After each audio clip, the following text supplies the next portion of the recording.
Assalamualaikum. This is Minal Hafiz and I am the student of BS Clinical Psychology. Today the topic that I am going to discuss is circadian rhythm sleep disorder.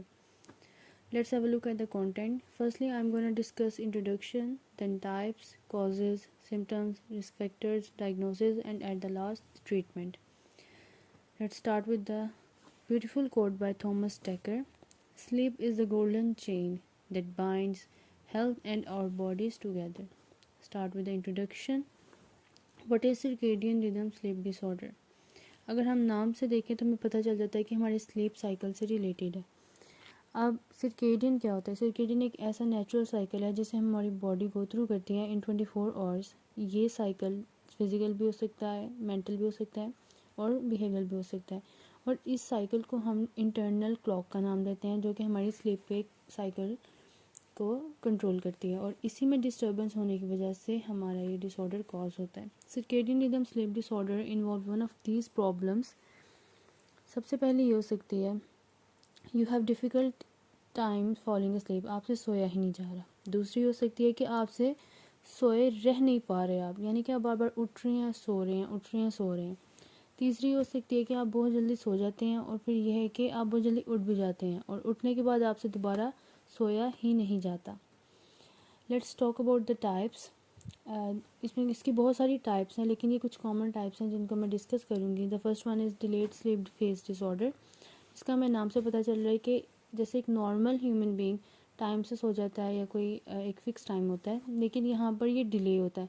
For example 3 PM सो रहे हैं, 3 AM सो रहे हैं और उठना भी late है, यानी कि 3 PM उठ रहे हैं. 3 AM से 3 PM तक इनका स्लीप फेज होगा. ये ज़्यादा अलर्ट, प्रोडक्टिव और क्रिएटिव होते हैं एट नाइट. और मॉर्निंग रूटीन्स या रिस्पॉन्सिबिलिटीज़ की बात की जाए तो उसमें ये लेज़ी होते हैं, अनमोटिवेटेड होते हैं या पुअर परफॉर्मर होते हैं. एडवांस स्लीप फेज डिसऑर्डर की बात की जाए तो इसके वर्ड से पता चला एडवांस, यानी कि लिखा भी हुआ है जैसे कि 6 PM से 9 PM के दौरान ही सो जाएंगे और उठ भी जल्दी जाएंगे, जैसे कि 2 AM से 5 AM तक. और ये होता है कि फिर इसकी वजह से लेट आफ्टरनून या अर्ली इवनिंग में ये बहुत ज़्यादा लेज़ी और स्लीपी हो जाते हैं. फिर आता है जेट लैग. जेट लैग में क्या है कि जो इंसान ज़्यादा ट्रैवल वगैरह करता है डिफरेंट टाइम जोन्स में, यानी कि कभी दिन है कभी रात है, इस तरह की जगहों पर जा रहे हैं, तो उनमें ये प्रॉब्लम देखी जाती है. उनमें एपिटाइट की प्रॉब्लम आती है, टायर्डनेस हो जाती है, गैस्ट्रोइंटेस्टाइनल फंक्शन में प्रॉब्लम आती है, मूड डिस्टर्ब हो जाते हैं उनका. Shift work disorder. Shift work disorder में अगर इंसान एक फ्रिक्वेंटली बार बार नाइट शिफ्ट दे रहा है तो ऑब्वियस बात है it makes difficult to adjust to the change. तो उसमें अनईजीनेस आ जाएगी, मूड डिसऑर्डर आ जाएगा और भी बहुत सारे problems. Irregular sleep wake cycle या इरेगुलर स्लीप वेक रिदम. इसमें यह होगा कि एक इंसान एक दिन में, यानी कि 24 आवर्स में या 24 आवर्स का जो टाइम पीरियड है उसमें बहुत ज़्यादा नैप्स लेगा, सिवरल नैप्स. कभी लेगा सो उठ जाएगा, लेगा उठ जाएगा. ये ज़्यादातर न्यूरोलॉजिकल कंडीशंस वाले लोगों में देखा जाता है, जैसे कि dementia, nursing home residents, children with intellectual disabilities and traumatic injury to the brain. Non 24 hour sleep wake syndrome. इसमें हम ये कह सकते हैं कि it is a disorder in which an individual falls asleep later and later each day. इसमें minutes और hours का भी फ़र्क आ सकता है. Eventually rotating all the way around the clock. अब हम बात करेंगे कॉजेज़ की. कॉजेज़ में हम कह सकते हैं कि कुछ सिचुएशन हैं जो इसको ट्रिगर करती हैं, जैसे कि frequent changes in the time to go to the bed and time to wake up.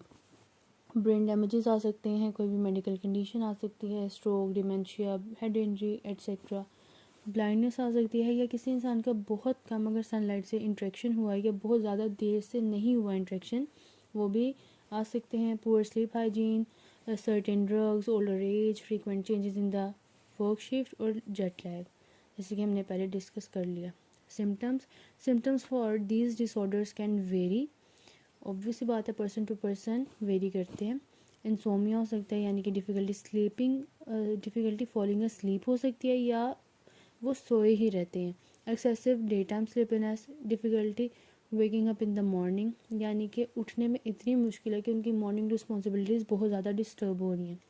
Sleep loss, depression, stress in the relationships, poor work या स्कूल परफॉर्मेंस. अब जो एकेडमिक परफॉर्मेंस है ये हमारे पास बहुत बड़ा क्लू है इसको डायग्नोज करने के लिए. Inability to meet social oblige, risk factors की बात करें तो इसमें आते हैं ब्लाइंड लोग आ सकते हैं, depress, brain injury, genetic condition like Huntington disease, Alzheimer disease वगैरह। प्रेग्नेंट वुमेन भी आ सकती हैं, working night shift, travelling frequently और डिफरेंट जोन्स में स्पेशली ट्रैवल करना, drinking alcohol, caffeine, using devices like TVs and smartphones at night, often going to sleep late. Now discuss about the diagnosis की बात करें तो जो मेडिसिन स्पेशलिस्ट है वो सबसे पहले तो मेडिकल हिस्ट्री देखेगा और फिज़िकल एग्जामिनेशन करेगा। उसके बाद वो देखेगा कि क्या उसके सिम्टम्स एक स्पेसिफिक क्राइटेरिया से मीट अप कर रहे हैं कि नहीं। फिर वो स्लीप डायरी भी दे सकता है जिससे वो पता चलेगा कि वो इंसान कितने बजे उठ रहा है, कितने बजे सो रहा है। स्लीप स्टडी में ये होता है कि उसकी हार्ट रेट, ब्रीदिंग और ब्रेन वेव्स वगैरह और दूसरे फंक्शंस को सेंसर किया जाता है या मॉनिटर किया जाता है थ्रू डिवाइसेस। और उसके बाद हम एट द लास्ट बात करेंगे ट्रीटमेंट की। Most treatment plans require a combination of approaches, जिसमें सबसे पहले हम डिस्कस करेंगे bright lifestyle and behavioural therapy, जिसमें हमारे गोल्स ये होते हैं to maintain the regular sleep wake times even on the weekends and vacations, avoiding naps, developing a regular routine of exercise. Now it's come to the bright light therapy. Bright light therapy में ज़्यादातर delayed sleep disorder और advanced sleep disorder को cure किया जाता है। delayed sleep disorder में होता है कि exposure light का ज़्यादा दिया जाता है सुबह के टाइम ताकि वो इंसान जल्दी उठ सके, और साथ में ये है कि रात के टाइम ज़्यादातर अवॉइड किया जाता है ताकि वो इंसान जल्दी सो सके। और इवनिंग में अगर हमने एडवांस स्लीप डिसऑर्डर को देखना हो तो इवनिंग में उनको लाइट ज़्यादा दी जाती है ताकि वो जल्दी ना सो सकें। मेडिकेशंस की बात करें तो इसमें बहुत सारी आ जाती हैं जैसे मेलाटोनिन, वेक प्रमोटिंग एजेंट्स वगैरह।